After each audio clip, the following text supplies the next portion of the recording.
I don't remember any of it. You don't remember?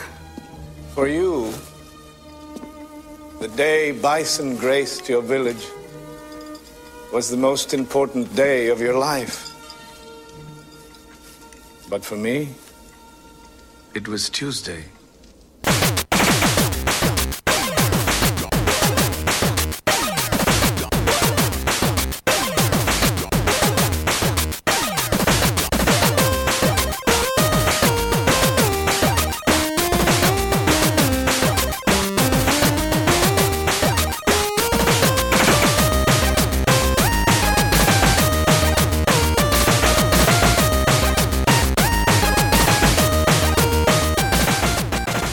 Welcome to the Rated G for Gamers podcast, episode 155.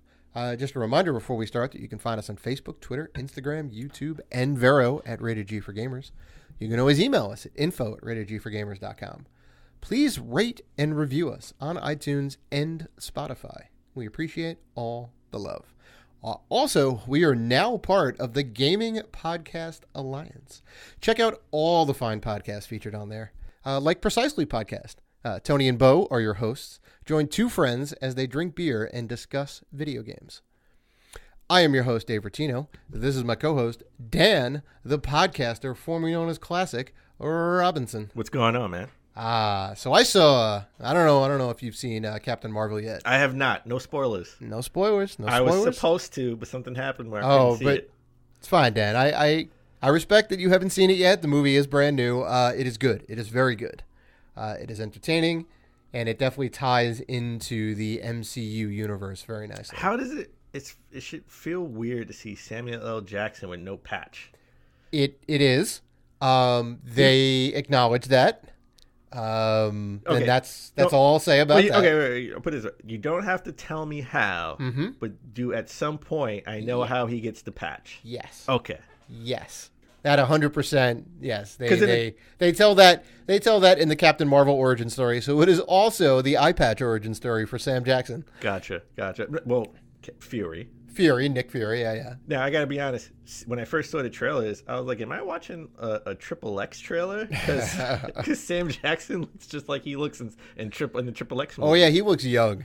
As does Agent Coulson. Oh, he is also very Agent young. Coulson's in this? Yes, he is. No way. Agent Coulson's in this, and he is also aged down. Spoilers: he did not die in Avengers. Well, I mean, we know he didn't die in Avengers because of Shield. Because the fans made an uproar, and then they're like, okay, we'll bring him back for Agents of Shield. Well, somebody had to start the TV show. I know, that's right. So I'm fine with them retconning him because he's awesome. He's an awesome dude, and his character is great. So he and Sam Jackson are aged down. Okay. Which is very interesting. Lots of 90s references. Obviously, the soundtrack is rooted in the 90s. Okay. We know from the trailer that she ends up falling into a Blockbuster video, which is great. And there are many other references in the movie as well to the 90s. So it's going to make you feel good. And the story is pretty solid. There's a nice twist in there. Nice. There's Jude Law is in there, fighting side by side. Did you stay for the ending credits? I stayed for both ending credits. Is there something juicy? There's Is it worth it? Is it worth it? Oh, it's always worth it. It's definitely worth it in this case. It was worth it in Ant-Man and the Wasp. I don't know if it was worth it like in Thor Ragnarok. Okay. Yeah, some of them aren't as great as others. It's definitely worth it. The mid-credit cutscene, I think people were calling it, is fantastic. Gotcha. And then the one at the end is a little bit more lighthearted, I think, if I remember correctly. All right. I hope to see it. It's pretty solid. At some point after we do the show. Okay. We gotta see it. Mm-hmm. Well, you know what else you got to see? Talking about Marvel movies. Mm-hmm. I can't wait for Guardians of the Galaxy 3. Mm-hmm. And it looks like James Gunn is going to be back. Yep. I heard this news as well. I am over the hill about it. He should have never left. Well, he's wrapping Suicide Squad 2, which I thought wasn't. I didn't even know that was in production yet. But apparently it was. Neither did I. And as soon as he wraps that, then they'll start working on Guardians of the Galaxy 3, which they were going with a script, but now he's back to direct. Right. Yeah. So the script, I guess, was done. Well, the pretty much there are always going to be some tweaks, but the overall premise of where they were going Right. with the movie was done. All the major beats. All and the major whatnot, yeah. beats were done. Yeah, right? so they were doing some small rewrites and whatnot, and I guess this kind of came on the heel. Well, it came on the heels of two things, right? It came on the heels of the fans saying this is an outrage, this is kind of ridiculous. James Gunn was great, and the cast as well kind of. They did collective bargaining, I guess, in a way. They're like, "Look, we're not going to be in this movie unless." Especially James Dave Gunn is Bautista. attached." Dave Bautista said, "I'm not doing Guardians of the Galaxy 3 unless we're doing James Gunn's at least his script. Right. If we're not using his script, I'm not doing this." Right. Man, he loves the man. He And loves the man. rightfully so. He loves the man so much. This talks about Bautista being in a DC universe. He's just double dipping all over the place, right? Yeah, That's crazy. He's like, "I'll go to DC. Screw this." And this the whole thing spurred from a tweet. He made a quote unquote tasteless joke, right? I think we can kind of say that. And people kind of took it the wrong way. I think From years ago, yeah. This wasn't even a recent. Yeah, tweet. so somebody had drudged up this tweet of his, for whatever reason, and brought it to light, and then Disney's like, we can't have this kind of negative press. Like, we need to protect our brand and whatnot, and they kind of kicked him out, and then people kind of had a bit of an uproar on it.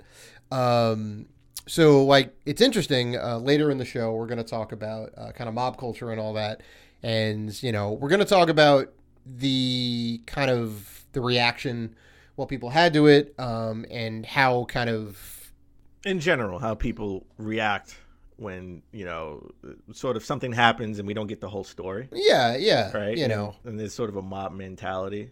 Yeah, right? so we're gonna kind of go into that and a bunch of other stuff like later in the show. All right, we're talking about mob culture, mob mentality. Mm-hmm. Did you see that new Doom trailer? Wow, I have, and I have thoughts, Dan. Okay. I have thoughts. Listen. Do you like the story? Everybody's up in row of this new Doom trailer. I know. And I got to be honest, I'm not with the consensus. So you like it? I don't want to say I like it. I'm gonna give it a chance. It's the first It's the first trailer. Was it Doom Annihilation or something? That's what Doom Annihilation is the name of it. Yeah, that's what the movie's gonna be called. Mm-hmm. All right. It honestly reminds me of. It looks like the original Resident Evil movie in space. Mm-hmm. That's what it reminds me of. Sure. They just showed you. I know you want Doom to be a horror movie, Kinda, more so yeah. than an action movie. Yeah, action horror movie. But the trailer just showed the action bits, right? We don't know. They could be. Remember the original Resident Evil movie? We didn't see a zombie until like maybe halfway in the movie. Yeah. Right? Yeah. I would be fine with that here. There was a build up. Mm-hmm. Until we got to the middle of the movie, right? We always maybe heard moaning or we heard somebody walking, but we didn't know what that was, right? I mean, it's like Jaws. Yeah. You didn't see the shark until like 3/4 of the way through the movie. Yeah, but I mean, in Resident Evil, we didn't see the zombies in maybe almost it was after the beginning, maybe start of the middle part of the movie. And right? I'm okay with that, like having that delayed bit kind of build up the tension and whatnot. So maybe it would be the same in this, where it's the build up until you see the demons, right? It's not zombies; it's more of demons, right? They're like demons spawned from hell. Yeah. So in the trailer, maybe the trailer just didn't do a good job to. Sometimes there's bad trailers. Sometimes there are bad trailers. Sometimes there are bad trailers, and sometimes those bad trailers turn into bad movies. This is a far cry from the Rock Doom. It is. That was a bad premise. It is. That was a bad premise. Yeah. He also had a squad. I mean, the Doom guy rolls solo, right? Every single Doom game, he rolls solo. All right, so every single Doom game, you just wake up and they're demons on Mars. Sure, yeah. Somebody opened up a portal because they're trying to mine on Mars, and they end up taking their technology to mine way too far, and that opens up a portal, and then boom. But you got problems. But again, I think it's a bad trailer because it looks like it's a female protagonist, right? At least that's what they showed from. Sure. They showed that on the in the trailer clips, which I'm perfectly fine with. So maybe they start out as a team, they all die, and it's just her. That'd be great, Be like Alien, It needs to make sense. Be like Alien with like Ripley running around, and that one alien just keeps tracking her. It needs to make sense. Well, now we have 1,000 demons tracking her. Yeah, I mean, we'll see. I guess you're right. We got to give it a fair shake. But my initial impression is trash. on the Dave scale. You know what? How would you rate? You know what? We didn't go through this. How would you rate Captain Marvel on the Dave scale? Captain Marvel is on the good end. Wow. Well, okay. That's like 3 out of 4, right? Fantastic. You have to understand it's 3 out of 4. It's not fantastic. It had its issues. Okay. But it was definitely highly entertaining and worth seeing in the theater. A lot of people complained about the special effects. I don't think that's true. Okay. I thought they were fine. All right. Well, you know what? We're a video game podcast. We are. Let's talk about video games. Mm-hmm. All right. Old school video games at that. Mm-hmm. I wish I was this lucky. Mm-hmm. Okay. The Metal Jesus YouTube channel. He showed a guy who just was cleaning out his garage for a garage sale and found a Nintendo World Championship cart. Yep, a gray NWC cart, which surprisingly is the more rare of the two. And it was in great condition. Yep. It was in near perfect condition, I think. The label was intact. They took it to Pink Gorilla for authentication, mm-hmm. and she authenticated it was actually a real cart. Yep. So they opened it up. They checked the board out. Everything seemed right. The label was not, a fake and all that. Do you know how much it sold for? It sold. I didn't even know it sold. Oh, really? It sold. It sold. It sold 2 days ago to a private collector for $23,000. Wow, $23,000. Second, now this would, in my eyes, would be the most expensive video game sold ever. Used. Because we just had the NES, the original NES game with the original Nintendo seal of approval sell for $100,000. Yep. So that holds the record. Top video game, highest price sold whatsoever. And that was bought by a couple of people, I think, right? A bunch of people went in on that, and there's a group that owns it now. Yeah, there was 6 people six private collectors that went in on that. Which I don't know how you divvy that up when they all die, or when they start dying off, or whatever. Like, who gets the cart? Well, how does that work? Like if I put in more money, do I keep it in my collection? Yeah. If I sell it, it's all of ours. It's like, all right. I'm gonna take winter. You can take some of summer. Jim will get the fall months. Yeah, I don't know. You need a license just to take it outside in the car and drive it to my house. Right? You got to come with a handler. It's too much. And you need security. Yeah, no, I couldn't have that pressure. Oh my God! Imagine if it was with you and you had like a fire in your house. I would die. I'm suing you for the right portion. That's why we said a couple episodes ago we would just sell it off. And pay off our debts. I would just sell it off. Right? Because that's the smart move. Right. Yeah. Listen, if anybody wants to donate games to us, by all means, we'll take them. It'll just stay in my collection, or we'll sell it off. We will take them. We'll work out on which shelf of mine they're going to go on. It's fine. We'll worry about that. The shelf later. I bought from my house. I didn't know it sold $23,000. $23,000. Imagine just going through your garage and finding something that's worth $23,000. I know, that's insane. Well, it wasn't his. Just real quick, it wasn't his. It was his brothers, right? Who played in the Nintendo World Championship. So technically, where's his brother in all of this? I don't think he mentioned it. I don't know. I would be so pissed. I'm like, I did all the work to get that cart. Well, he's the one who found it and sold it. Recognized it was worth a lot of money. His brother was probably just like he probably didn't care. I would say you split that down the middle, right? I think that's only fair. Yeah. So, all right. Speaking of old games, Castlevania, right? We all love Castlevania. Well, at least some of the early games. Yeah. Some of the Castlevania games. We love. Shadow was good, right? Shadow 2. They were fun. Review well. Mm-hmm. So there was like a classification in Australia that sort of had there was a Castlevania anniversary collection. Mm-hmm. Right. So that's kind of weird because there was 33 years. This year is 33 years for the old NES games. Yep. And 2020 makes 10 years for the Shadow series. Right. Symphony of the Night was 97. But that came out sort of last year, right? They released a physical edition of Symphony of the Night last year. Well, it wasn't a physical, but we did have a compilation. Of Rondo of Blood and Symphony, which those games basically take place one after the other. Which is like kind of interesting, but yeah, I mean, we did have that, so it's an odd, usually they're on like the 5s and 10s, it's nice kind of. It'll be weird. It's the 33rd, anniversary. I mean, even next year, 34, right? Right, it'd have to be like 2 years out for this thing, but who knows? Well, they put in for the certification, the classification. Doesn't mean it's coming out anytime. Yeah. But everyone's speculating. If I if Konami came to you, Dave, and said, we want to put out anniversary edition, what would you want on the anniversary edition? How many games are we talking here? Well, you can't have all of them. Well, no. I mean, that's why you're asking. But okay. So I'll tell you, I would want all 3 in Symphony of the Night. 1, 2, and 3, Symphony of the Night. Yes. You also have to put Rondo of Blood on there, which is great. Throw on Castlevania Bloodlines from Genesis, which is fantastic. Throw on 4. Wow, you keep going on. I'm gonna get up to about 10 maybe, and then you gotta get the Game Boy ones, I think, in there, or the Game Boy Advance ones and the DS ones. I would put them out digital on the Switch. You would put. I would put the Game Boy ones digital on the Switch. Digital on the Switch. You know, look, if you're gonna do an anniversary compilation, and I don't know how far Konami's gonna go with it. This is probably the first 4. See, it's got to be more than that. I want the first 4. I want at least the first 3 in Symphony of the Night.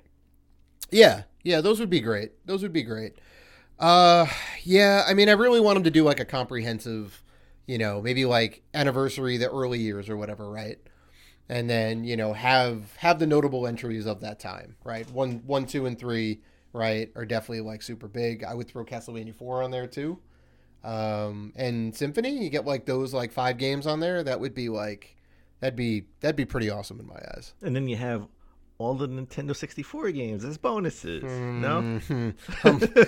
You know what? If you beat all these games, you unlock the worst one in the series. Like, How about remasters of the Nintendo 64 games? I mean, maybe you could make them good. There's room for improvement. Come on, they improved Resident Evil 2, right? It can improve Castlevania 64. Sure, because the original RE2 did have some problems with it, and they addressed all of those in the remake. Well, speaking of physical editions, Hollow Knight, it's finally getting a physical edition. Mm-hmm. And all I got to say is, it's about time. So you have the digital version of this, don't you? I have the digital version on the Switch. This is why I waited on this game. This came out on PC first. Yep, and then it came to the Switch digitally. Came to the Switch, but didn't it come to other consoles first? I think it may have also come to like the PS4 and whatnot too. But the Switch is really where it got me, because it was like, oh, this is a great game to like pick up and play on the go, right? They put out the plushies, right? The stuffed dolls everywhere. I see that at Best Buy every time I go to Best Buy. I thought there was a physical edition. I saw this Hollow Knight. Nope. Right? It's just, I don't want to call it stupid doll, but it's just a doll. Sure. Right? Sure. And same thing with Unraveled. Mm-hmm. But the Yarny. They got the Yarny. But there was no physical edition. But there was no physical edition. Mm-hmm. Drove me insane. Mm-hmm. Mm-hmm. But now we finally get the physical edition. It comes on sort of the heels of us getting physical editions of other games. Right? Other big notable indie games. Well, I think. Fan Gamer is putting out Hollow Knight physical. And I got the PS4 version, by the way. Just so you know. There you go. Just because who's going to order the PS4 version? I think a lot of people, Dan. That's your fan base right there. I think everyone's gonna get it on the Switch. That's your fan base. I think everyone's gonna get it on the Switch. Well, that's the thing. Yeah. And I got the regular version. Comes with a manual and a map. Mm-hmm. Right. Mm-hmm. Bloodstained: Curse of the Moon just came out. Just came out this Friday from Limited Run. Yeah. And if I got to talk about a game of grief, a small game of grief, real quick, I had the Vita version of Bloodstained: Curse of the Moon in the cart. 30 seconds from it was 6 o'clock, because they do it 10 o'clock and 6 o'clock Eastern Standard Time. Yep. 6 o'clock. 30 seconds in, I'm in the cart. I'm hitting PayPal to pay, and it's sold out. Same thing happened to me in the Switch version. The Switch Special Edition version, same thing. But you can still pre-order the Switch version, but not the regular special, one, not the limited edition. Yeah. I'll get it at PAX. Dude, I had it all queued up. Like the funny thing is at work is that we have a morning stand up at 10:15, right? And the thing goes on sale at 10, and I'm like, oh shit. I'm like, all right, I can do this. So I had like the page queued up on my phone, right? Yeah. And I was like just waiting. I was seeing people like kind of settle in for the like morning meeting. I'm like, oh, come on. Hits like 10 o'clock. I'm like, boom, boom, boom, boom, boom. Nope. Couldn't get it. Yeah, I mean, you go on like eBay like tomorrow or even now, and you'll see it for like $100. Yeah, at least. Yeah, at least. It hurts. Big game of grief. Should be pre-orders. I'm sorry. I think the same thing. If you want to pre-order it, and then they can. I mean, yeah. I mean, it's a little bit different with the special edition because they only want to put so many out. So I think you may have the same issue again, right? Because like as soon as they say pre-orders are up, pre-orders are coming up Friday or whatnot, right? Pre-orders are going to be done in a half an hour. Yeah, right. That's true. The regular ones you can do. You can kind of produce based on demand, right? Yeah. You can say like, oh, there's 5,000 people that want it. All right, we'll do 5,000. Well, they put out Celeste, limited run games. Yep. Right. I got that. Yep. Yeah, that wasn't sold out. Nope. Well, the regular edition. The regular at least, edition wasn't sold out. Well, no, the special edition wasn't sold out. I just didn't get it. The special edition for the Switch was sold out. Well, I could have got it. I didn't get it. I just didn't get it. It was still there after I bought the pre-ordered the Switch version. No, when I tried to get it, it was all done. Yeah. The Messenger, the game I've been, that was our game of the show last year at PAX, right? Yep, it was fantastic. That's coming out, special reserve games. Mm-hmm. It's coming out on the 19th. Mm-hmm. And then you could pre-order that. Pre-orders drop on the 19th. Right. So I definitely would pick that up for the Switch. Oh yeah, I got the speaking of special reserve, I got the Enter the Gungeon special edition. Ooh, yeah, I remember that. Super nice. Yeah. Okay. Well, I got the Undertale. Fangamer, same company that's putting out Hollow Knight. They put out Undertale, and I got that special edition for the Vita.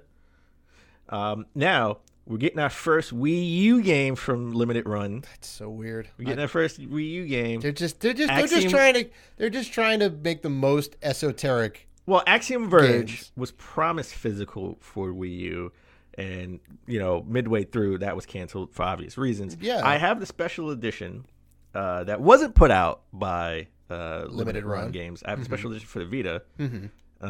I want this for the Wii U. I don't want the special edition. I want to get it for the Wii U. Because you just want the last game ever to be published for the Wii U. I will pay $100.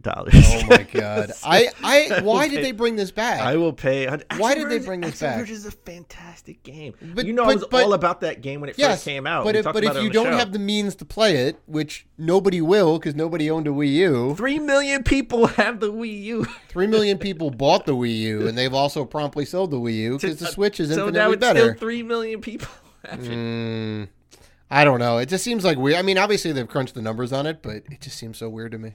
I will be buying this. Yeah, I love. You know what? If this was, if this was like another like a RPG or something that I wouldn't play at all and didn't care about, I probably wouldn't buy it. Right. I love Axiom Verge because it's amazing. It's amazing. It's amazing. It's a major Metroidvania or Metroid style. Oh, here we go again. We're taking it back to I know. We talked about it. I think last week, right? Yeah. No, we talked about it. I think like 3 weeks ago, or maybe like 2 or 3 weeks ago. Yeah, we had an interesting conversation about how did Metroidvania come to be and all that. When it's just a Metroid. Technically, style it's just game. a Metroid game. Yeah, Symphony at Night is a Metroid style game. Right. Yeah. 100%. Yeah. All right. So Axiom Verge is the old school Metroid style games. Right. Well, yeah. I mean, it's essentially based right off Metroid. It's essentially Metroid in a different skin. In a different skin. Kind of. Yeah. The original. Yeah. Right. Except for you can't turn into a little ball. Oh, that's true. Yeah. Still a fantastic game. I know it's. And Crackdown. I told you I really like Crackdown 3. Mm-hmm. I don't think it's as bad as people say it is. Crackdown 2 was really good. Had a nice twist at the end. Yeah, I remember you were mentioning it before the show. It is a nice twist. It's still not enough to get me to play the game, though. But Crackdown 1 is free to play right now, and it's backwards compatible. Now Crackdown 2 is also free on Xbox One and backwards compatible. I urge people to at least play the second one, just because if you beat it, the twist is crazy in the story. Right? Okay. I mean, trust me, I played the first one. It was fun. Yeah, well, I mean, our friend Joe picked up Crackdown, right? And he picked up Crackdown for the Halo 3 multiplayer, which is, it's a good reason to do that, right? You get the free beta access to play the multiplayer and all that. And he had this $60 game, which was Crackdown, so we ended up playing Crackdown a little bit, and it was fun, but, I could take it or leave it. Play the story, play the campaign. I'm not playing that game for the story. You did the multiplayer. Do the campaign. I'm telling you. I'm not playing that game for the story. Not playing it. That's the whole reason why I play games. I want the story. I understand, and the story of that game is kind of on the low end of the Dave scale. Well, you know what? That's enough for you to go play the campaign. If it was trash, I give it to you. No, I'm good. I was being a little generous, Dan. That's all. Come on. So, Dan, did you get any good pickups this week? Oh, man, I got a bunch of pickups this week. I did pick up The Division 2. You did? That came out just Friday. Oh, nice. But the biggest pickup I had all week is something that I had but lost. Oh. Okay. Is this the thing that I think it is? This is the thing I think I teased before that I was gonna share on a later episode that I picked up, right? Because I've been watching this thing for like a hawk on eBay for the longest, right? And I just I just went in, I dived in, I bought it full, at a good price. I think a good price. Okay, I was the only one who did a bid on it, thank God. Right. But I got the Assassin's Creed 3 white Vita bundle, complete in box, brand new. The wires are still in plastic and with the ties on it. The white Vita is still in great condition. Bought it from a local seller, didn't you? I bought it from a local seller. He kept it in really good condition. Nice. Never even opened the pack to play the game. Right. It's still sealed. Right. Is it in a blister pack or a case or what No. It's like a blister pack, and it comes with a 4 gig memory card. Hey, not bad. Those things are expensive. Yeah, those things are expensive. So I had this. An ex-girlfriend bought it for me a long time. When it first came out, she waited in line to buy it at GameStop. Right. When it first came out, that was like her Christmas gift, I believe, or it could have been a birthday gift. Hot damn, that is an expensive birthday gift. But at the time, I wasn't really a collector, but I did play games, and I wanted everything was black. I had all my consoles were black, all black everything, Right. So I wanted, and I had this white Vita, like just stuck out like a sore thumb. So I traded it in at GameStop, and I got the credit, and I paid full price for a brand new black Vita. And I gave the guy the box, and he just ripped the box up and threw it away. Oh, I had the box, which is why I bought it complete in the box, because I still had the box. I would have never threw it. I wish I would have never threw it out or traded it in at GameStop. Right. Tough lesson learned, man. I know. So I've been, it works. It's in great condition. I had to get a Vita game with it. I got Blaze Blue Continuum Shift Extended. Oh yeah. For the Vita, I got that 5 times fast. I got Grand Theft Auto 5 for the PS3. Yes, I did pick. I had to. I've been playing. I told you I've been playing it last week. I had to pick up the physical edition, Call of Duty Modern Warfare Remastered, but I got it for the Xbox One. Finally got it. Hey, very nice. I got Dead or Alive Ultimate for the original Xbox. Yep. Now, I know I said I got that last week, but that was Dead or Alive 1, and now they have Dead or Alive Ultimate, which is the first one and the second one. They came out for the original Xbox. And I got Sonic & Knuckles complete in box for the Genesis. Now, I have Sonic & Knuckles, but of course, I still have the original one that I had since I was a kid. It's complete in the sense of I got the used version from EB Games, Electronic Boutique, when it was still Electronic Boutique before it was EB Games. I used to work there, man. I remember. Yeah, so it comes in like this yellow substitute Genesis. You can tell that it's not it's not original packaging. So I wanted to get the original. I wanted to get the complete in box. So, nice. Dave, what did you pick up? I on my quest to get all my Tetris games, I have picked up Tetris Attack and Tetris Worlds for the GBA. Now, you may remember, Dan, you may be asking yourself, did you not pick up Tetris Worlds last week? And that's true. I did. You bought it twice? Well, it comes in different packaging. I bought this new one by mistake. I thought I had just bought the other one, but there's like alternate packaging. I guess there was like a re-release or whatever that's slightly different. They are both official. So I own 2 copies of Tetris Worlds. Oh, nice. CIB, by the way, which is nice. Oh wow! Wait, you got Game Boy Advance games? CIB? I see. Nice. CIB. It was that under, part I didn't know. It was under $20. Get out of here. Yeah, wait. Where you get it at? eBay? eBay. Oh, nice. Okay. Listen, folks. Next week, watch. Dan's gonna have these games. I'm gonna have it complete in box too. Alternates. No, I'm not. I definitely have Tetris Worlds. I don't have it complete in box. I have the game. Yeah, I don't know which. Expensive. I don't know which label I have now. I gotta go check. Oh, there you go. I'll show them to you afterwards. Yeah. And then also, obviously, the Division 2, because it's the game. It's the game me and Dan only play online together. So it's the only game I play online. I know. So yeah. So that's what I picked up. Obviously, I think we've been both playing a little bit of the Division. Dave, as we always try to start the show, but epically fail. What have we been playing? Well, the Division 2. The Division 2. Of course. Well, we haven't played together yet. We haven't, no. I think we both did the tutorial section and maybe a little bit more. Well, you got it Thursday night. at like an early release from GameStop, and you just couldn't wait for me to pick it up Friday. Hey man, I was like, you could just go to GameStop right now and pick it up. He's like, I ain't traveling at night. GameStop was gonna close in 30 minutes. I'm like 30 minutes away. I would have never made this it. was like at 7:30. They close at like 9. It was like 8:30. Thank you very much. Yeah, they were open late for the release. You would have been fine. No, I would have never made it. You would have been fine. You live in walking distance of GameStop. Oh my god. Yeah, I had to go there and I'm then like come home and then go all the way back. I'm like level 2. You're like a level 7 already. I am level 4, by the way. We're not too far off. Yeah, I mean, I don't know about you, but so far I enjoy it. I can't really give an opinion. I mean, we'll play it this week and maybe talk about it next week. Mm-hmm. But I can't really give an opinion on it because I've only played through the tutorial mission, right? Which is pretty quick. And then It feels very, very, very similar, though. I explored the White House because that's sort of like home base. Yeah, which is great. Yeah, like the post office was home base in New York, right? Which is across the street from Madison Square Garden in Division 1. The aiming is nice. Enemies so far that I've encountered aren't bullet sponges, as they call it, right? You can give them a headshot and just kill them in 2, right? Yeah, it's actually much better than what it was before. Yeah, because, before in Division 1, you shoot somebody 5 times in the head and they still ain't die. All right, so it's okay. It's okay. I can't really give an opinion on it. Right. But I will say this. The map looks similar in size. Oh, it is. Oh, it's 100%. It's pretty much it's a little bit bigger than Midtown, but it's essentially the same kind of layout. Yeah. Yeah, it doesn't look like it's too big. No, it's not going to be outside the DC limits by any means. A couple of PvP zones and can we not go to Maryland? Come on. Can't cross the ocean. Maybe in some DLC. Who knows? It looks a little bit more alive than the first one. But we'll see. We haven't gotten through the grind of it just yet, so everything's like kind of new to both of us, I guess. So yeah, I don't know. I'm pretty excited. So that's really the only game I've been playing right now. Well, we're definitely gonna play this.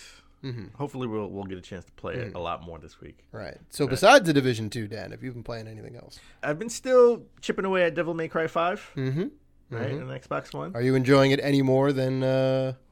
It really gets that Bayonetta, for me, like that Bayonetta itch I had. Combos. I'm really enjoying it. Just random, just come on. Every time I hit a corner, you're trapped and you got to defeat all these little monsters. Right? How do you get out? How do you got to defeat all these little monsters? Go around the corner, trap, got to defeat all these little monsters. I got a lot of red orbs, right? Because they're everywhere, and you can buy the red orbs too, which people up in arms of. You know what? Guess what? You can buy them for real world money. I think so. I think so. That hurts. You know what?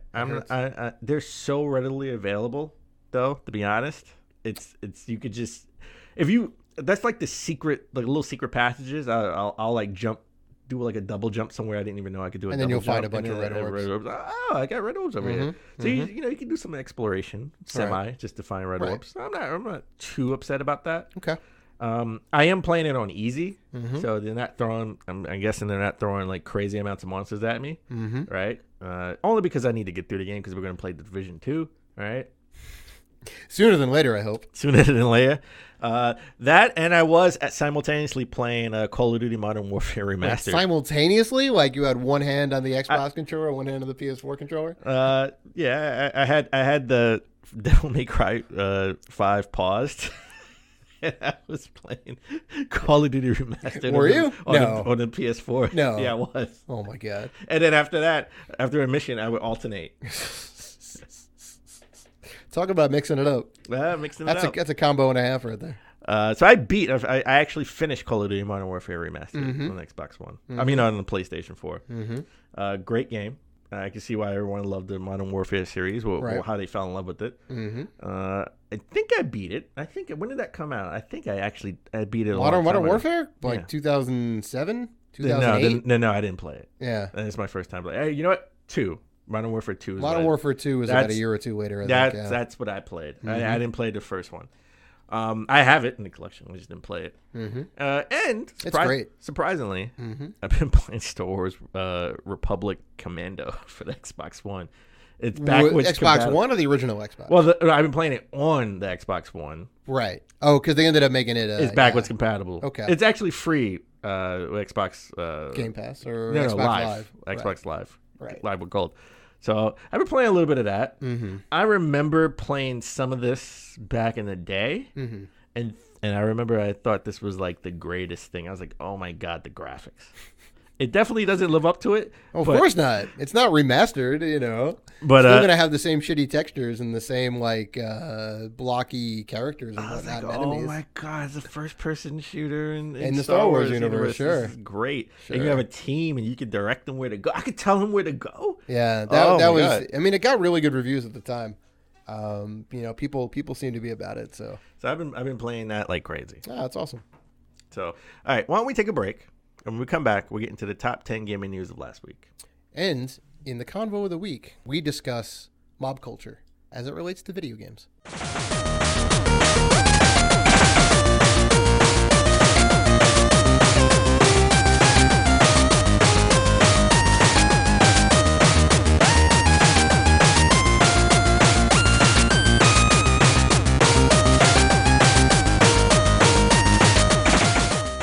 And we're back. All right, let's get into the top 10 gaming news of last week. We had our second Inside Xbox for the year, right? Again, I think these Inside Xboxes could be a little bit shorter. They could be somewhat boring, I got to be honest. A little bit of fat to be chewed. They're a little bit long. Is what you're saying, yeah. Honestly, they could be 35 minutes. They don't need to be an hour or anything like that. Keep it tight. Keep the announcements coming. So the biggest announcement from Inside Xbox was, well, twofold, actually. Halo Reach is actually coming to the Master Chief Collection. We predicted it, I think, last episode of the episode before that, Master Chief Collection may be coming. Big news from the Halo camp. This is fantastic. It's fantastic. Well, we got ODST, right?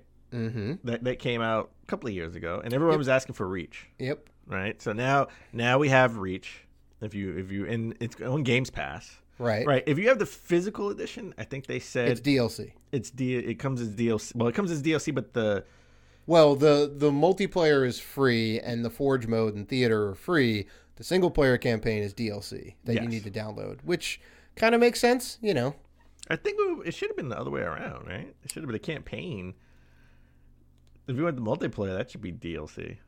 Yeah, I don't know. I guess they see more value in if you download it on Games Pass, you get everything. You do get everything in that case, yeah. But this Halo Master Chief Collection, well, the Halo games are now going to PC officially. Yep. All right. Yep. And all 6 of them.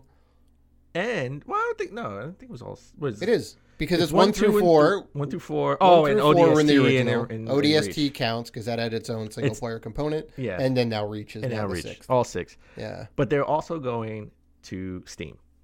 Yeah. Which is the biggest announcement. Yeah. Yeah. Right. No more like games for Windows or any of that garbage. It's not garbage. I mean, it's still going to Windows. Well, I mean, it's going to be on the Windows platform, but you can download it on Steam. But games for Windows was Microsoft's horrible initiative many, many years ago, and yeah, I'm just happy that's not a thing anymore. Well, Steam is a much better platform. Well, it's going to be all of them, even the Halo Reach, 4K resolution. Well, Halo Reach is 4K resolution, HDR graphics, and 60 frames per second 60 FPS. Right? Is that just for Reach or for all of them? I think they said this was for all of them going forward. That's fantastic. Oh, right? Going forward, I see. But it's definitely Reach. But I think this was going for all of them. But the biggest news was it's going to be on Steam. Is this the first Microsoft game? Nope. On Steam? Nope. Oh, on Steam. That may be. I actually don't know. I couldn't tell you another game. Here's a weird question. Is Minecraft on Steam? Yeah, I'm pretty sure. Okay, so I'm almost positive it is. So technically, but that was a game before right. It was probably before on Microsoft took it over. It was on Steam before Microsoft took it over. Right. And they're not gonna take that game off because it's it's their biggest moneymaker. They want it everywhere. But all the games aren't going to come out at once on PC. They're going to be in chronological order, right? Which is interesting that they're kind of doing it that way. Well, it kind of makes sense. You want to stay in the zeitgeist, right? You put out Halo 1, and then a couple of months later, you put out Halo 2. Sure, you always kind of just drip feed it out. Feed it out. You always have something that's coming out, right? So you'll always be in the news, right? So that kind of makes sense. Also, inside Xbox, they discussed Project xCloud, which is Microsoft's streaming service, right? They're doing public trials at some point this year. You can stream anywhere, right? That's the whole big thing. Everyone has their streaming service, and Microsoft is no different. They actually had sort of a demo playing where they were streaming Forza Horizon 4. They had a quote unquote demo playing with playing on an Android device with the controller. But it didn't look like she was really controlling it, right? Yeah. The movements didn't, or the motions on the controller didn't quite coordinate with the action on the screen, right? So it didn't look like that. No, it didn't. No, I'm gonna put it out there and say it just didn't look like that. All right. So I mean, it was a little awkward, right? Because she was like trying to, sort of boost it up, and it didn't look like she was actually moving the car. Not at all. This would have been good if it was sort of like a Nintendo Direct. If you just cut to pre-roll. Right. If it's not gonna if you can't get it to go live like that, do it as like a pre-recorded bit. Yeah, do it as a pre-roll. That would right, because it doesn't make me want it anymore now, because I don't know if it actually works that smoothly. Yeah, because it looked like it was kind of fabricated. So yeah, who knows? It looked a little suspect. But this is still a cool idea. I honestly think. I mean, when I say a long way from this being like a practical thing, we're a few years away, right? For ubiquity, sure. Yes. But they're going to try to make this happen. They're going to try to shoehorn this in and make this happen sooner than later. Well, sure. I mean, the infrastructure isn't as great as, say, like a Japan, right? Because they have games that you can stream on the Switch, but it's only in Japan because their infrastructure is so good, right? Our infrastructure needs a little bit of work. It's great in major cities, but not so great in other parts of the country. So there's a little bit of a disparity there, right? Yeah. It was the same thing when broadband came out, right? There was a large part of the country when the original Xbox came out that still didn't have broadband. And they're like, well, really, you need to have broadband to make this work properly, right? And, they alienated a bunch of people, right? Where the Dreamcast and the PS2, they had dial-up. And it was like, we're still going to support dial-up. Xbox is like, future, we're moving forward, get on board, right? And then eventually the rest of the country came up to snuff, and that kind of came out. So, yeah, I mean, there's a lot of companies throwing their hat in the ring. Right, Microsoft is just another player in that game, but they don't want to be left behind. Well, right? Yeah, there you go. A lot of companies are experimenting with this, and if this becomes a thing, they don't want to be left behind. So right? Yeah. Everybody has R&D on this. Right. I mean, I think it's a good move. Microsoft has the funds to do that. They have the platform, right? The gaming platform to do that. So also, they showed off. Xbox always has cool controllers, right? I think you got the coolest controller of them all. I got the one of a kind limited edition rated G for gamers Xbox controller. Because Dan Robinson gives the best Christmas gifts. I do. I didn't even buy myself one. I know. See, it's one of a kind. It's one of one. It's one of one. But they got this cool Phantom White limited edition, special edition. It did look super cool. Where it's translucent at the top, where you can see inside the buttons, right? And it's all white. Yeah. Everywhere else it has a really nice fade to it. I think it would have been better if they sort of had this as the Elite controller. Oh, they should have done both, I think. Yeah. I mean, you got all white Elite controller, which looks cool too. I'm not gonna buy it. Right, but it doesn't have the fade on it. If it had the Phantom White where you can translucent, you can see inside, right? I think I would have did that. Yeah. I would be more inclined to buy it. Right. So I think that looks cool. But they always have cool controllers. I'll say that. I don't even think you can't customize Elite controller, right? Yeah. Yeah. You can customize the regular ones, not the Elites. Not the Elites. Well, if a Elite controller is $150, yep. If they customize it, oh my God, it'll be almost $200. Yeah, I would say at least $200 now. That price needs to come down. I'm sorry, maybe $100. Yeah. Maybe $100. Yeah, come on. It'd be $50 for the controller. It'd be cheaper than the regular Xbox controllers. All right, Xbox. Microsoft. Let's bargain. Elite controller, $99.99. $100 would be pretty good. $100, and if you want to customize it, $120. Come on. There you go. It's a certainly reasonable price. Come on, Xbox Prime. This should be. Dan Robinson has crunched the numbers. Microsoft. I've crunched the numbers. Phil Spencer, listen to this man. And the last big thing that they announced, which I was surprised. I was surprised this wasn't on there. Minecraft is finally on Games Pass. I thought it was on Games Pass. So did I.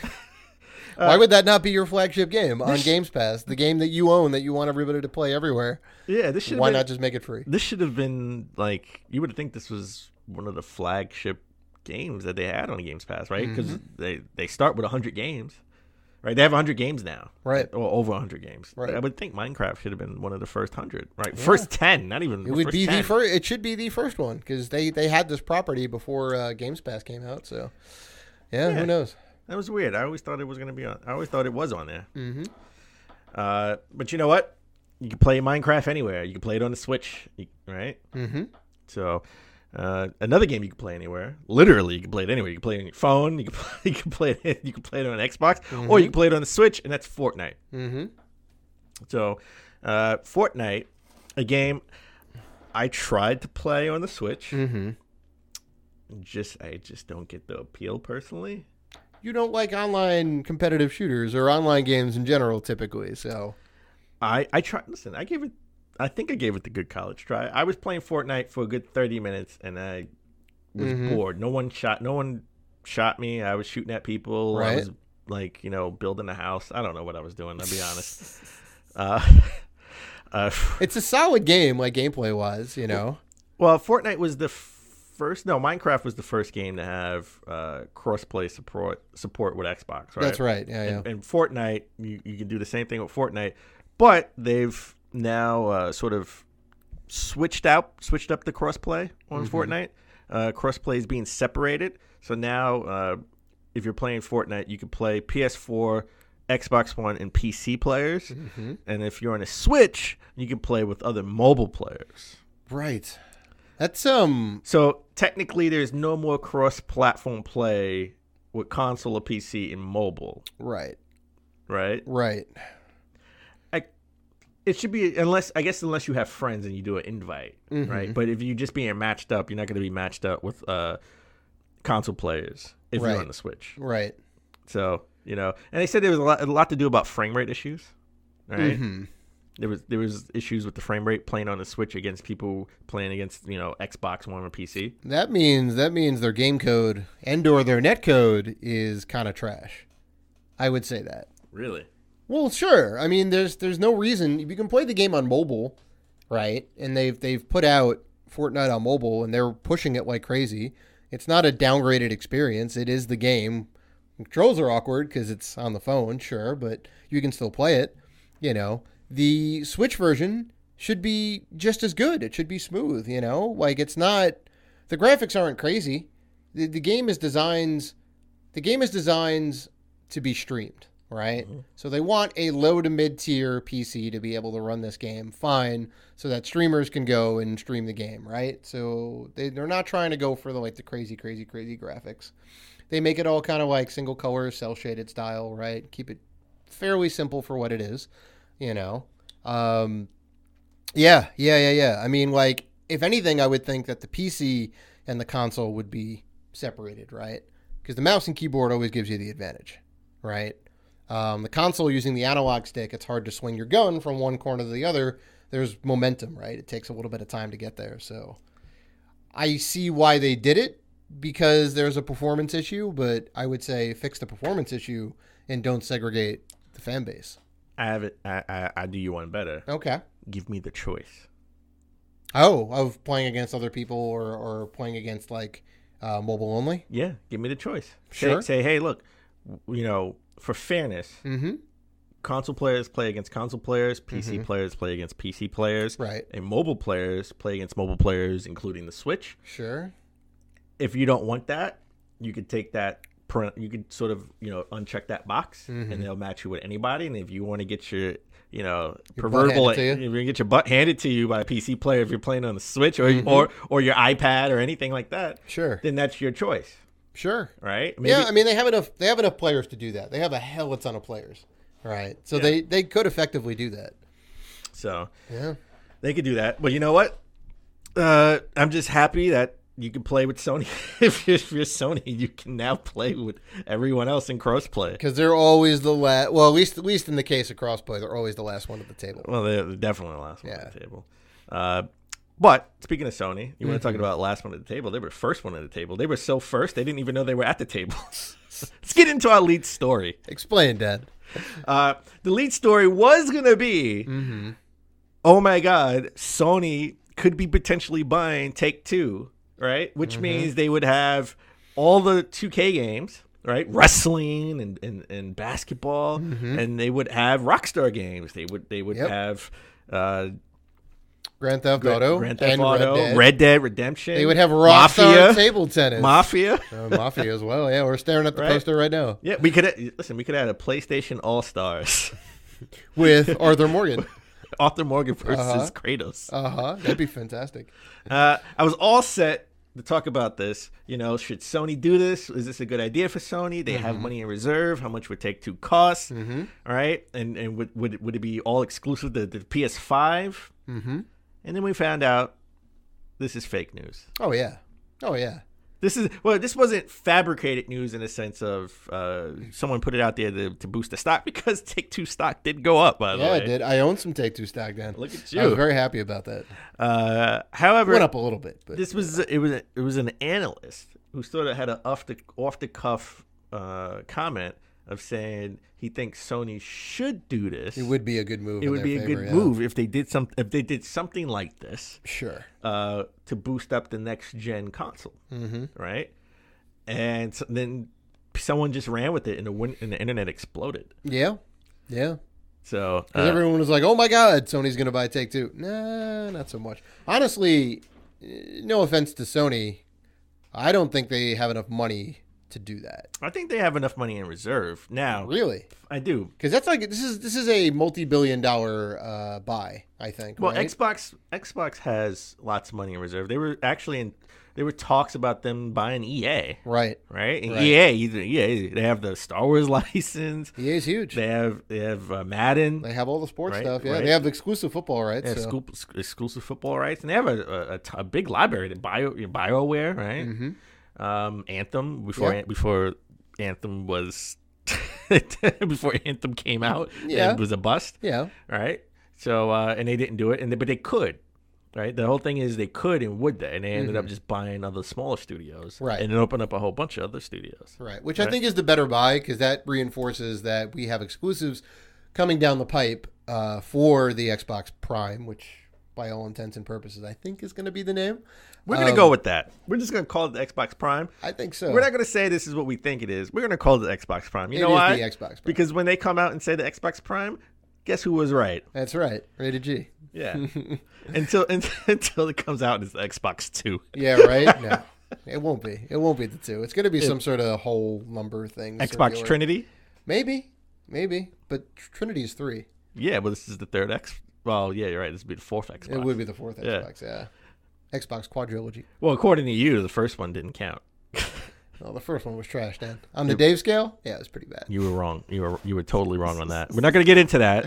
The OG Xbox was the number 1 or number 2 underrated system of all time. According to one Dan Robinson. Yeah, it's right behind the Saturn. I've read your reports. It's right behind the Saturn. But we'll get into that another time.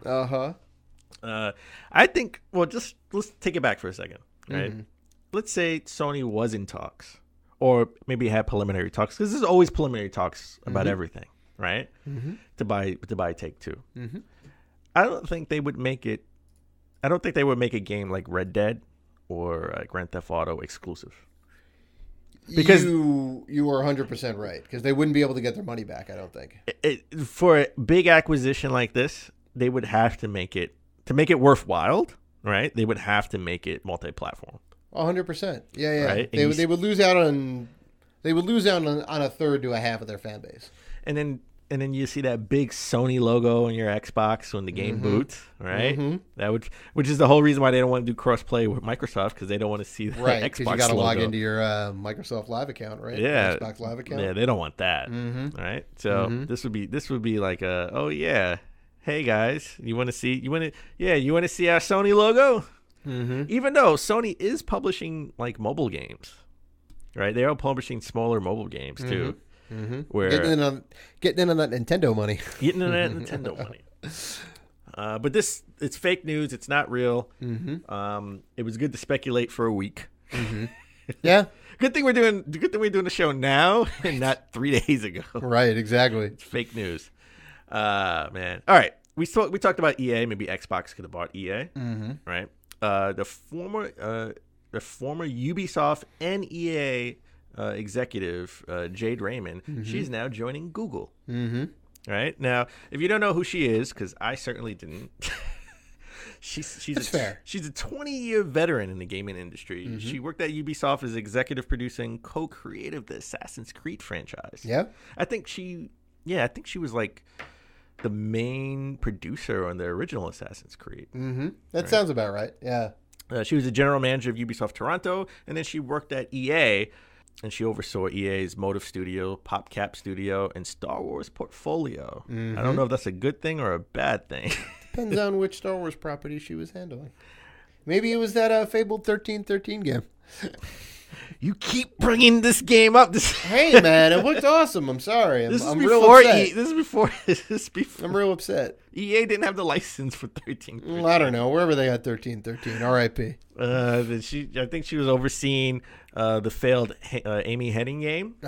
Which Amy Hennig, I think there were rumors that she was working closely with Google, and maybe she didn't announce anything, right, as far as position, right? But there are rumors that she's working closely with them, and you know, as of this recording, when this show goes live, Google will have their conference at GDC and announce whatever we'll have all the info. Yeah.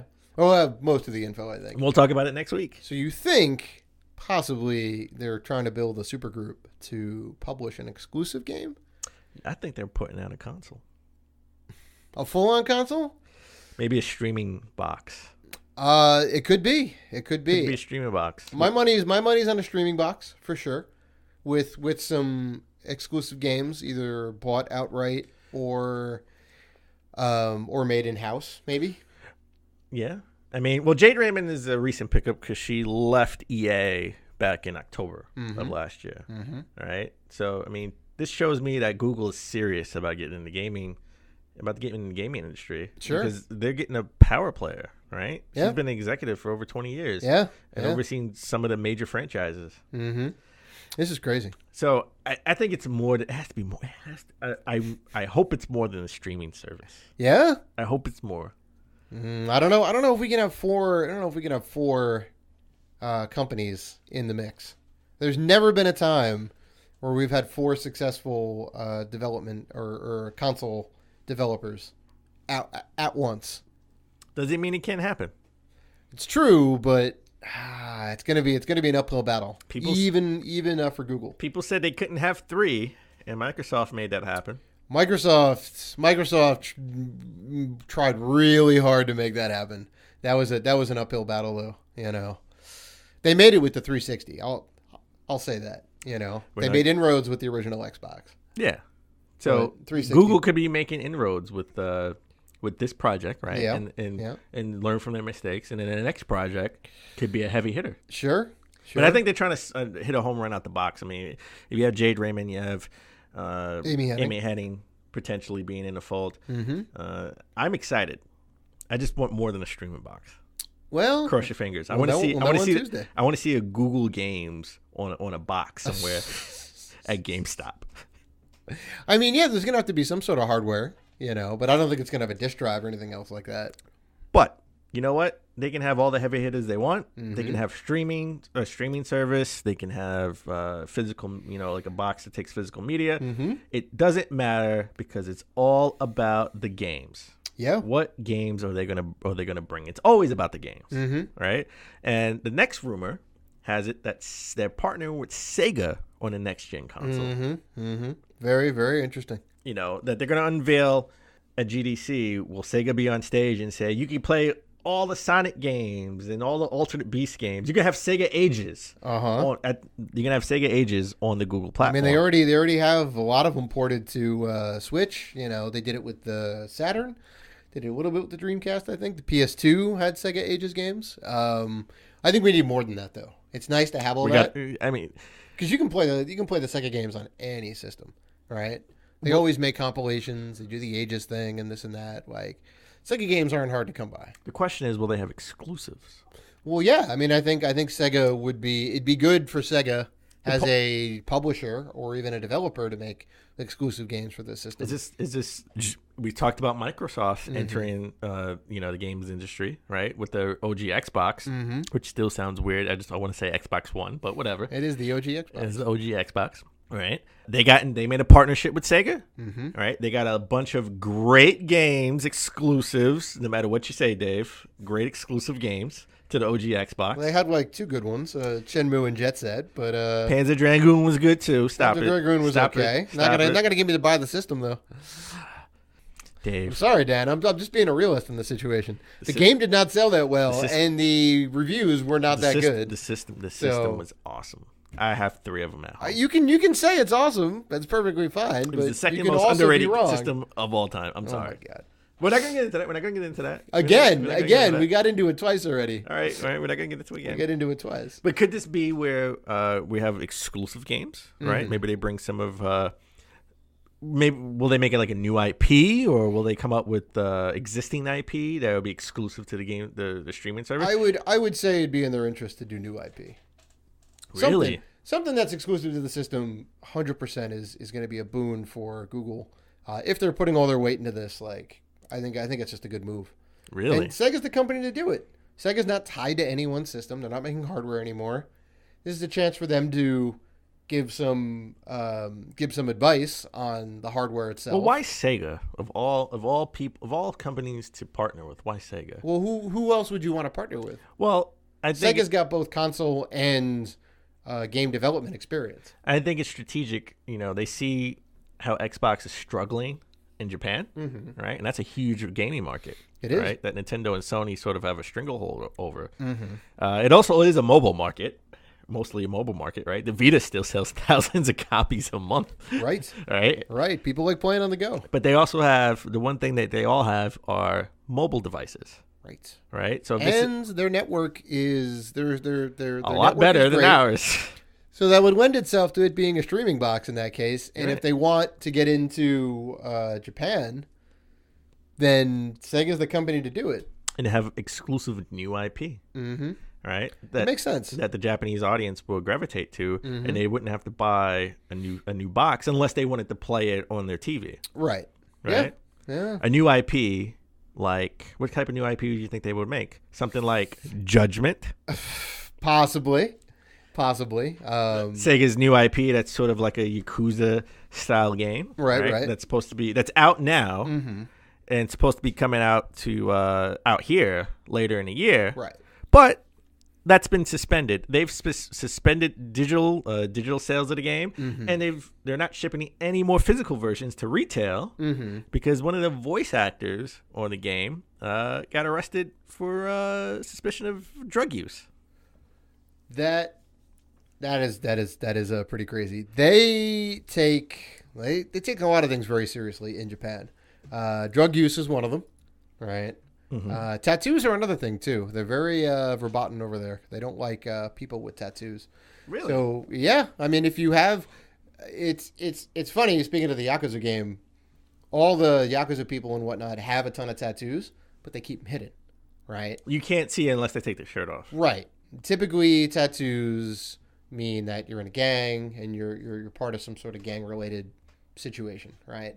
Which is exactly why they don't like the tattoos, right? So it's a whole thing, right? If you have a tattoo, it's fine, but you're going to get some looks when you're over there for sure. Oh my God. Wow. Yeah. And, same thing with drug use. They definitely don't like drug use whatsoever. That's kind of associated in a very negative way, much more than it is here, funny enough. So yeah, I mean, it's not surprising. I mean, it sucks that they now have to halt, production and sales on all this stuff, but it is what it is. Oh man, that's crazy. That's crazy that they would actually stop.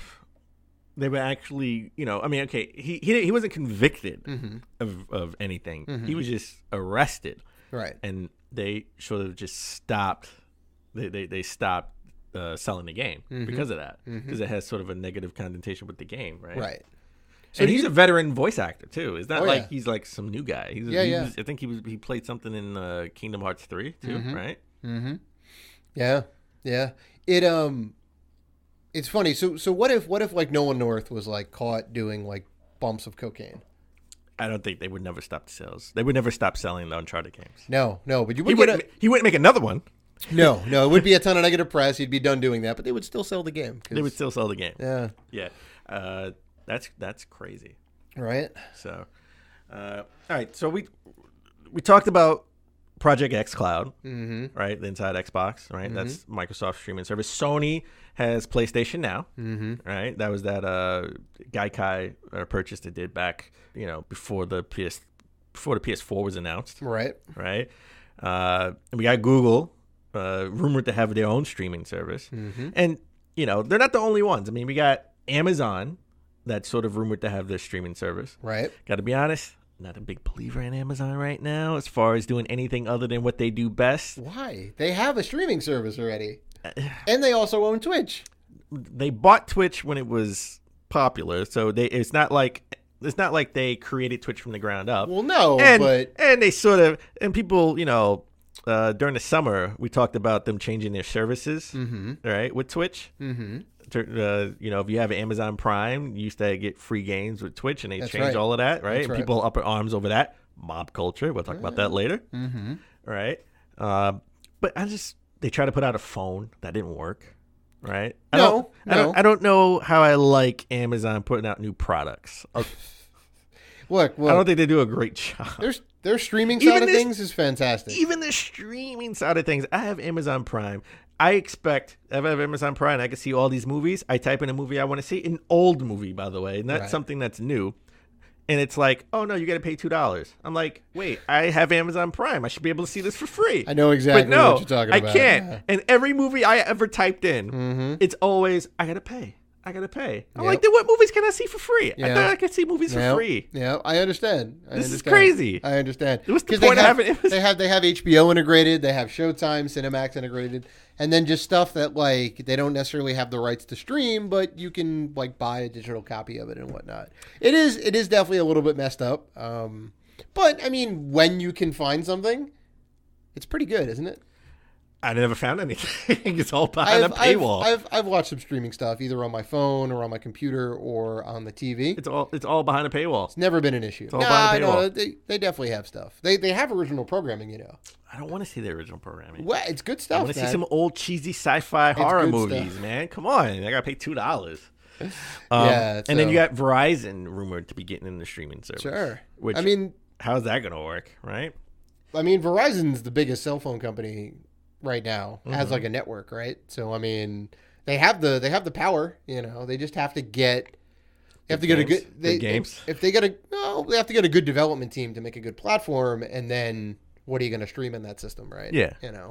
Because the thing of it is, like, if everyone starts getting into it, then it's a little less about the games, right? Because you're going to get pretty much all the same games across the board, right? If you have like 6-7 different players, it's going to be hard to say like we have this exclusive game, right? Because at that point you're gonna segment.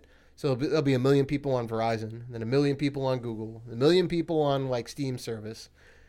And then, you kind of can't say like, well, we're the only service that has this, right? Because it's tough. It's like with like Rockstar, right? When you were saying like, well if they buy Take-Two, like they gotta keep it on everything. It would be the same premise that we have now in consoles. It would be the Take-Two games you can stream anywhere, but this is the Verizon only game. Right. Horizon Zero Dawn. They made a deal with Sony. Horizon Zero Dawn. Is that what you just said?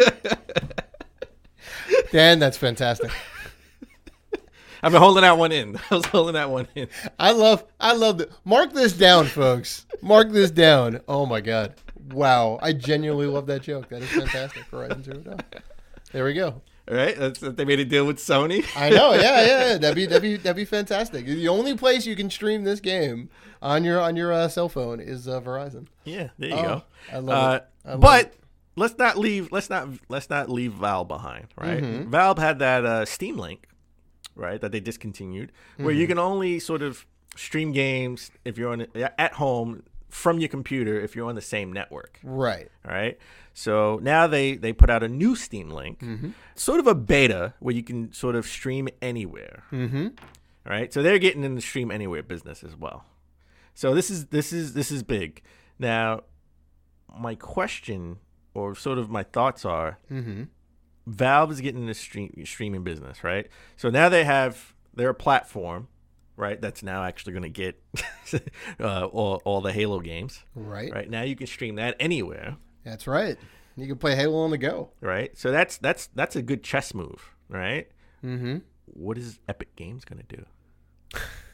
Well, they've came into the foray to challenge Steam, mm-hmm. and I think they're doing a pretty good job. They got all the Ubisoft games. Here's what they're gonna do, Dan. They're gonna put out a Epic Link. There's gonna be a Gears of War coming to the PC, and it's gonna be exclusive to the Epic Game Store. Oh, Which they certainly could, given Xbox and but streaming PC. wise, now Epic, why do I want to get a game on Steam? If they're both on Steam and Epic, why do I want to get a game on Steam and not Epic? Oh, well, Steam, I can do it anywhere. This is true. Right? You get a benefit of that, right? They already have, 15 years now of service, right? So there's a ton of people that have like a huge game backlog on Steam already, right? Mm-hmm. You can only have so much on Epic Game Store, right? There's only so many games. You can play Fortnite and what Metro Exodus, I think, was an exclusive. All the Ubisoft games. And, you can play Assassin's Creed and the Ubisoft games, and then that's about it. So maybe you get like 100 games in their platform. I don't know, maybe like 200. Well, maybe. and growing. I mean, sure. At some point, Steam compared to the millions of games on the Steam. I know, but at some point, Steam was 200 games and growing too, right? So well, you gotta start I'm just saying they have a head start, is all. But my sort of thought process is, what's Epic's next move, right? They just opened the Epic Store. They're making all these exclusive deals. Now it's sort of like, checkmate with Steam. Is like, well, you could stream anywhere. Yeah. Right? You can or on our platform, you could play it anywhere if you have a Steam Link. Yeah. Well, they got to keep up. So Epic has to keep up. They got to keep right? up. Yeah. I mean, again, all the developers are going to Epic Store because they're only taking 10% compared to 30. I think it's 12. Yeah, 12 versus 30 maybe? Yeah, something like that. Right? So it makes monetary value sense for a developer to go on Epic Games, but as a player, you can play anywhere if you have it on Steam. Right. Right? The game's still going to cost the same amount of money either way. The game's going to cost the same amount of money. Yeah. All right. We are going to PAX. This is the truth. This is the truth. I think we got one more episode after this, and then we're off to PAX, baby. That's right. That's right. Gearbox did another teaser for sort of announcing Borderlands 3 at PAX, right? Mm-hmm. So you're in the desert, and there's a sign that says, Massachusetts. It says MA, right? Yep. March 28th, right? That's obviously PAX East is in Boston, Massachusetts. Yep. And then they have sort of an exit sign of 3. Yep. Which sort of suggests, Borderlands 3. Oh yeah, 100%. It's written in the style of like Borderlands, like you said. It's in the desert. It's got a little 3 up in the corner. The 3 is cut off, by the way, strategically. Yeah, right. Yeah. I swear to God, if this is something other than Borderlands, everyone's gonna go crazy. I know, right? Everyone wants the mob is gonna go out with the pitchforks. I know. It's gonna be. I'm gonna join the mob culture. I want Borderlands 3. Oh Jesus. I want Borderlands 3. This would be trolling to the nth degree. Yeah, I don't think Gearbox would do something like that because it's like their pride and joy, right? Yeah, they're not gonna do that. But we are going to PAX. I'm looking forward to it. That's right. I can't wait to go. And friends of the show, Mike, who is real. Yes. Well, I've met him many times, Dan. Yes, I never doubted how real Mike was. You met Mike for the first time. I did. And know he's real. Yeah. He's not a figment of my imagination. So there's going to be a hell of a ton of us there. Anthony's going to be there. Patrick's going to be there. Mike's going to be there. And new friend of the show, Chris. So it's definitely going to be a good time. Definitely going to be a good time. Also, hopefully we'll hear Borderlands 3, but also Yacht Club Games sort of did a teaser out there too, announcing a new game that they're publishing, not making, that they're publishing. It sort of looks like a old style 8-bit game, with a ninja looking out at ruined city. The silhouette of a ninja looking at a ruined city. That's thunder and lightning coming down. Mm-hmm. The art style looks very much like Shovel Knight, which is surprising. I mean, like you said, it says that they're publishing. I would be very surprised if this wasn't an in-house game. You know? Well, they're trying to boost their publishing catalog, right? I mean, they obviously made Shovel Knight, and they published as a Striker Gunvolt, the Striker pack that came out on the Switch, which is a fantastic game, by the way. It is a very good game. You should buy it. This reminds me of The Messenger, right? Could this still be like a sort of like a Ninja Gaiden, however you say it, style game? Ninja Gaiden. That's how you pronounce it. But I mean, it certainly could. You got a ninja with a sword, sure. He's got some armor on and whatnot, from what we can tell. So I don't know. I will say this: the game is going to be fantastic. I can almost guarantee it because it's Yacht Club Games. Even though they're just producing it, like I'm sure it's going to be like a winner. Well, I can't wait for the final DLC for Shovel Knight to come out. It was delayed. We talked about it. It was delayed. King Knight, but I want the physical release. It's coming for everything because I think Spectre Knight was my favorite. I liked him better than Shovel Knight, but I want the physical release with Spectre Knight. It's coming out with the amiibo, by the way. It's supposed to be out in April, so we're gonna wait on all of that. Finally, let's talk about EA. Let's finish off with EA. There are reports out there that EA paid Ninja a cool $1 million to stream Apex Legends. Ninja, known for streaming Fortnite, big Fortnite, almost exclusively, right? Yeah, big Fortnite streamer. He's the number one streamer out right now, and they gave him a big sack of money. He's on the cover of ESPN the magazine. Well, yeah, that's a whole other thing. As like an esports player, which sure, he is big. For what it is. He's huge. He probably makes $1 million. I think he makes more than $1 million a month. Jeez, that's insane. I know, just streaming games. Yeah, well, it's all about those brand deals, man. Oh yeah. And to get $1 million to play Apex Legends, like, why would you not take that money? Well, first of all, we don't know how much he really made because him and EA have not confirmed or denied that number. Right. But I was watching Philip DeFranco's show the other day. And he made it a point to say that it's not just Ninja. There were other people paid, other high-profile streamers, not as big as Ninja, but other high-profile streamers who were paid to play Apex Legends. So that's not the headline. Nobody's going to want to see Ninja and others get paid large sums of money. Then Ninja gets paid. So it's possible that they sort of had a marketing budget for streamers of $1 million, which they probably evenly distribute, or maybe not evenly, but maybe distribute. Well, Ninja's going to get the biggest cut, I think. He's number one. Maybe they distribute it throughout, everyone, up to $1 million in total to everyone to stream the game. Yeah. Right? It's just good PR. I'm not mad at Ninja taking the money, and I'm not mad at EA for putting the money out there for marketing purposes, because that's what it was. Well, sure. And Ninja, but real quick, and by all accounts, Ninja and other streamers, when they actually put out the content, when they streamed the game, it did have sponsored on it, right? So people that's the trick. You need to label it as sponsored content. And then it's okay, because then you're not selling a false bill of goods, right? Ninja is technically only playing this game on his stream because he got paid that money, right? So when like ahead of time, like, oh well, there's money behind this, right? He may very well enjoy the game and like playing it. The other streamers too, but it's good to know that like I got paid to do this review, right? It's basically what it is. I would have done the same thing as EA. I'm glad they took the high road and said, make sure you put the paid sponsorship on there and all that, so it's all like above board, But yeah, I mean, I think this is partially why Apex Legends is like the number one game right now.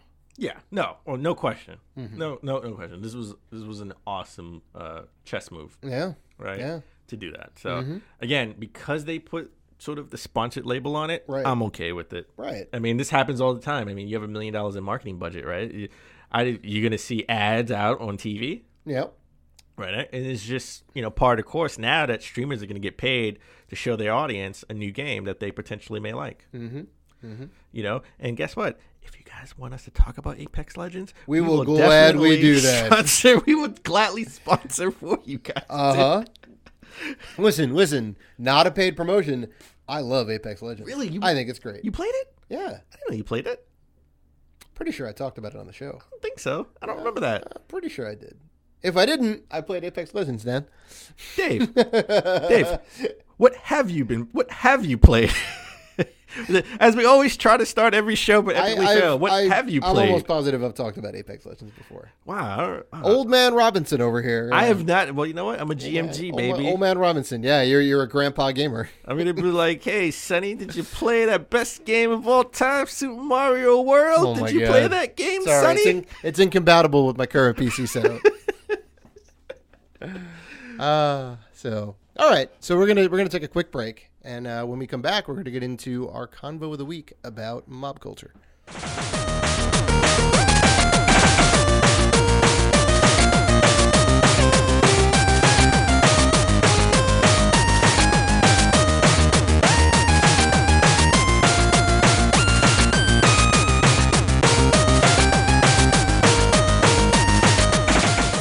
All right. And we're back, folks. So we talked about James Gunn and Ninja just earlier in the show, right? Both of which have been victims of mob culture, right?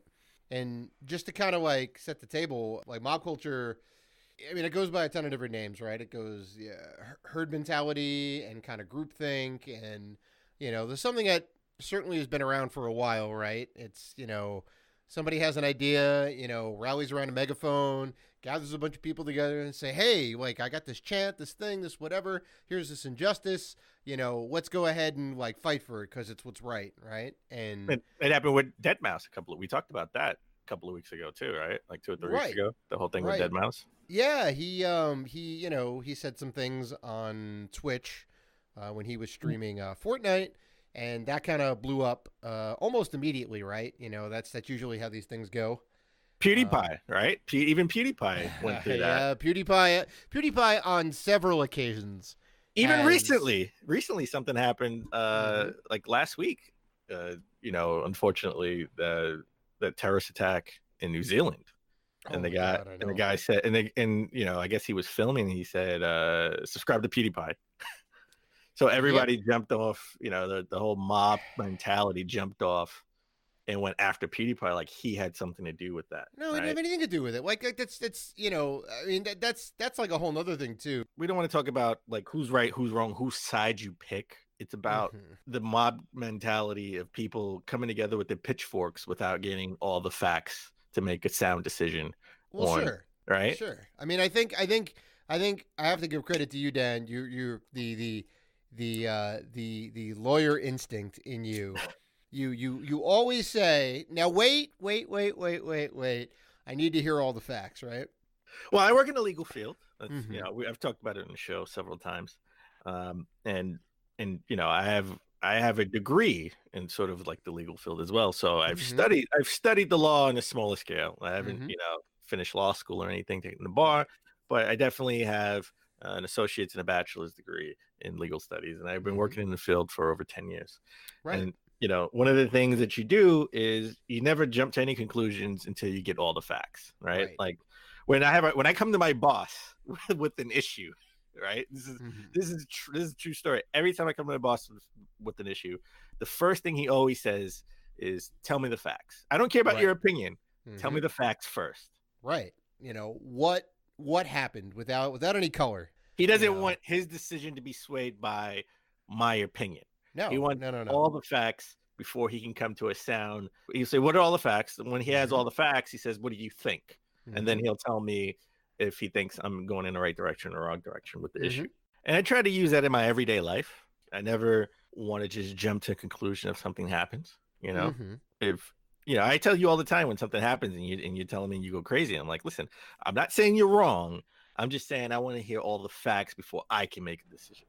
Right? Yeah. I mean, I know it's kind of difficult because you hear a bunch of stuff and you're like, oh God, that's like an awful story, right? And depending on where that news story comes from, right? You may not necessarily especially if it's a tweet, right? Like a lot of this stuff has been birthed from tweets. Somebody says a small little thing, or somebody tweets about something that happened in the case of deadmau5, right? That was like kind of a tweet. Or in the case of Ninja, somebody tweeted out about him not, wanting to stream with women and like, whatever else. And there was a little bit more to that story for sure. I kind of fall on a certain side of that topic for sure. But, you first hear the thing and your initial inclination is like, oh my God, like that's awful, right?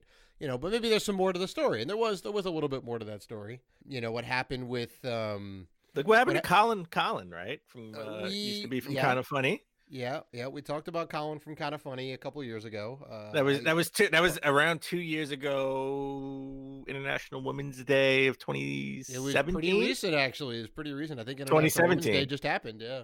Yeah, because we were ready to go to PAX. He was ready to go to PAX too, right? And then he didn't go to PAX over that tweet and the mob culture. And again, I don't want to spend any time on who's right or wrong. It's all about how when one thing happens, everyone jumps all up in arms instead of right. And I mean, like the reason we're bringing this up is that the whole point of communications in general is discussion, right? Something happens or there's an issue and civil discourse, right? People discuss, right? Okay, somebody did X, right? And you go, well, was that appropriate? Was that not appropriate?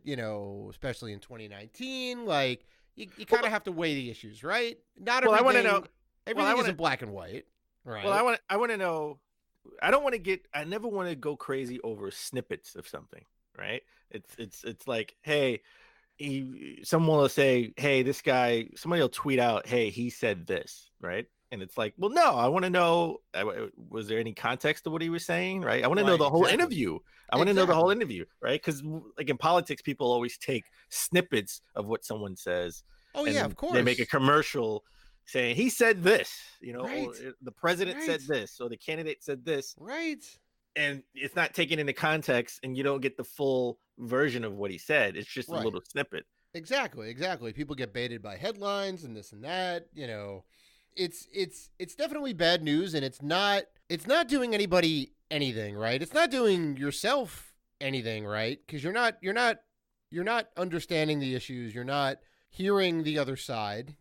As wrong as it may be, it's still good to know what the other side is thinking, right? Whatever side of the issue you fall down on, right? Well, I never want people to judge me on maybe a snippet of something taken out of context, right? You know what I'm saying? Like I want, if you're gonna hate me, I want you to hate me for the right reason. No, of course. If you're gonna hate me, love me. If you're gonna judge me, I want you to judge me on what I actually said, not what you think I said or what someone else, a snippet of what somebody else said I may say, because things get lost in translation. Well, there's that. Yeah, there's that. I mean, look at the Colin thing. Just to go back, look at the Colin thing.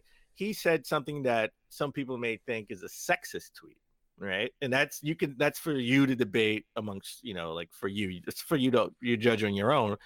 But there was a website, like a reputable news website, international news website, that said he was racist. He did a racist tweet.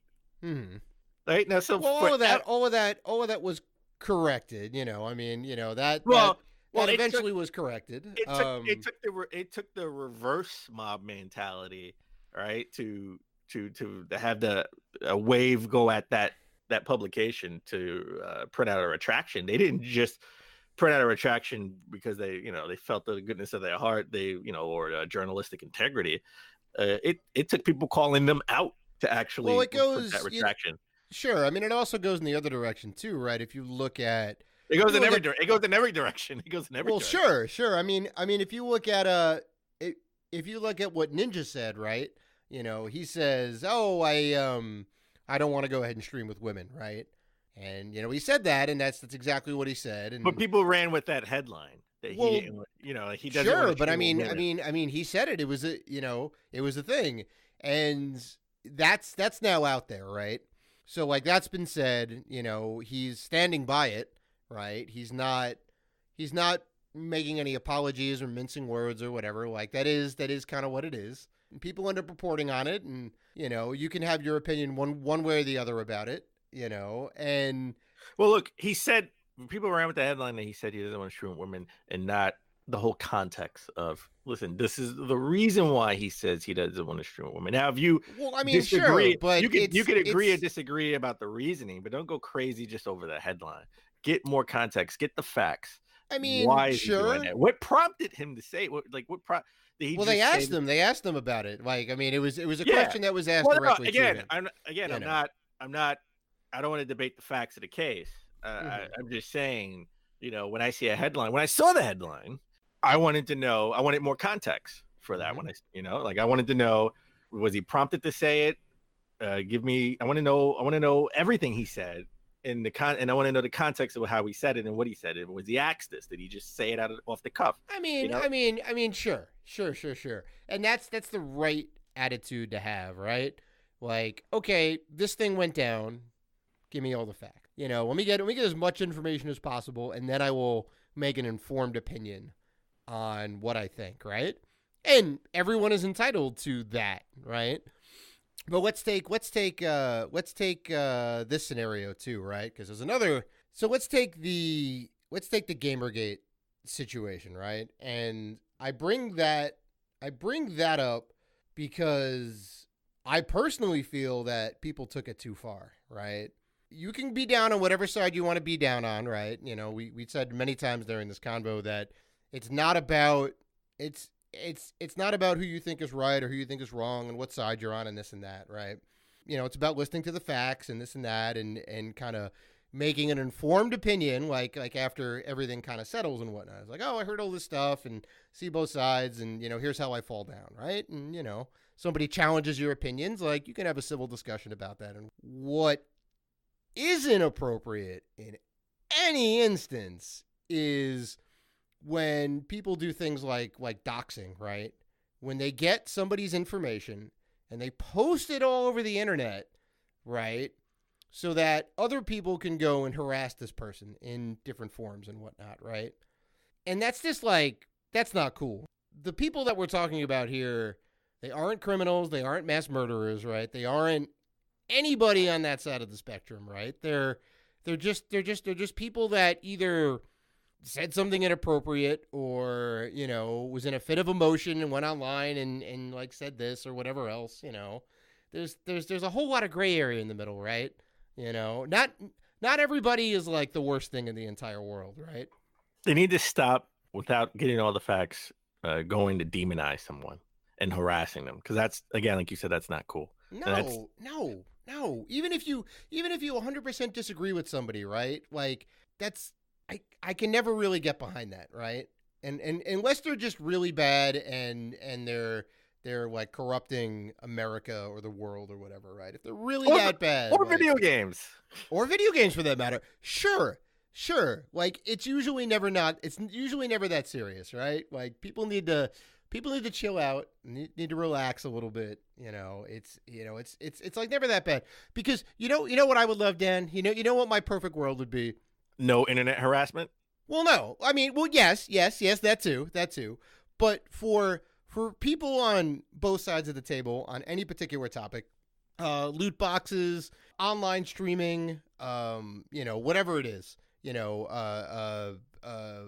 crunch culture, whatever it is, for two people to sit down on the opposite sides of the table and have a civil discussion, right? I would love it. Let's crack some beers. Let's talk. I want to hear your side. You want to hear my side, right? And, honestly, we'll probably come away like not necessarily changing each other's minds, but I'll get a good idea of what the other person is thinking about, and hopefully they'll get a good idea of what I'm thinking about, right? And maybe there's some good that comes out of that, right? Maybe I have the wrong mentality or I'm thinking the wrong way on certain things, right? And maybe some new facts come to light because of that. And I'm like, boom, hey, you know what? Like we're humans, we're malleable, we change, So, look, I don't know. I don't necessarily know what the answer is here, but I can tell you what isn't the answer is to take up the pitchforks and to rally the troops and to grab the torches and to immediately demonize and jump on somebody for saying something that may or may not be out of line, right? saying something or doing something. Exactly. Perfect. I mean, look what happened with that guy from IGN, the former Nintendo editor. Philip Mewson. Philip Mewson. Mm-hmm. All right. Did he plagiarize? Yep. After a lengthy investigation, right? We saw that he sort of he did it, right? Like he could. Of course he did. Oh, of course he did. I mean, there was hard proof. Yeah. Well, what definitely was everyone when they found out that he sort of plagiarized that Dead Cells review, right? When the first game review plagiarism broke, everyone went crazy, and the pitchforks were out, not just for him but his family. Like his family didn't do anything. He's the one that did stuff, right? And his when he came back to the internet with his response and his non-apology video, the only good thing he said in that video was, please leave his family alone. It had nothing to do with this. Yeah, right. Leave his wife alone. Leave his his parents alone. That is despicable and cruel, and that shouldn't have happened at all. Sure. No matter if he did it or not. Once you get all the facts and you find out he did it, leave them alone. Yeah. Yeah. That's the 100%. Part of the mob culture on the internet that drives me insane. Like, why are we going after people's friends and family? They have nothing to do with this. Exactly. Even if you disagree with them. Exactly. 100%. Disagree with what they did. 100%. So I think we can end on this. Just everybody out there, you ever get heated about something, somebody says something online, this and that, take a step back, take a breath. And then, if you still feel that way after you've had your moment of calm and zen, if you still feel that way, feel free to comment on the situation. Feel free to DM, the person themselves and this and that, and get your voice heard, get your opinion out there and whatnot, right? And, but do it in a civil manner. There's no reason to get crazy over the situation. We just we want everybody to have a good time online, right? We want the gaming community to come together, and we want to make everybody want to make the gaming community a better place, right? We want to root out the bad behavior if possible, and we want to just promote the good behavior. That's all.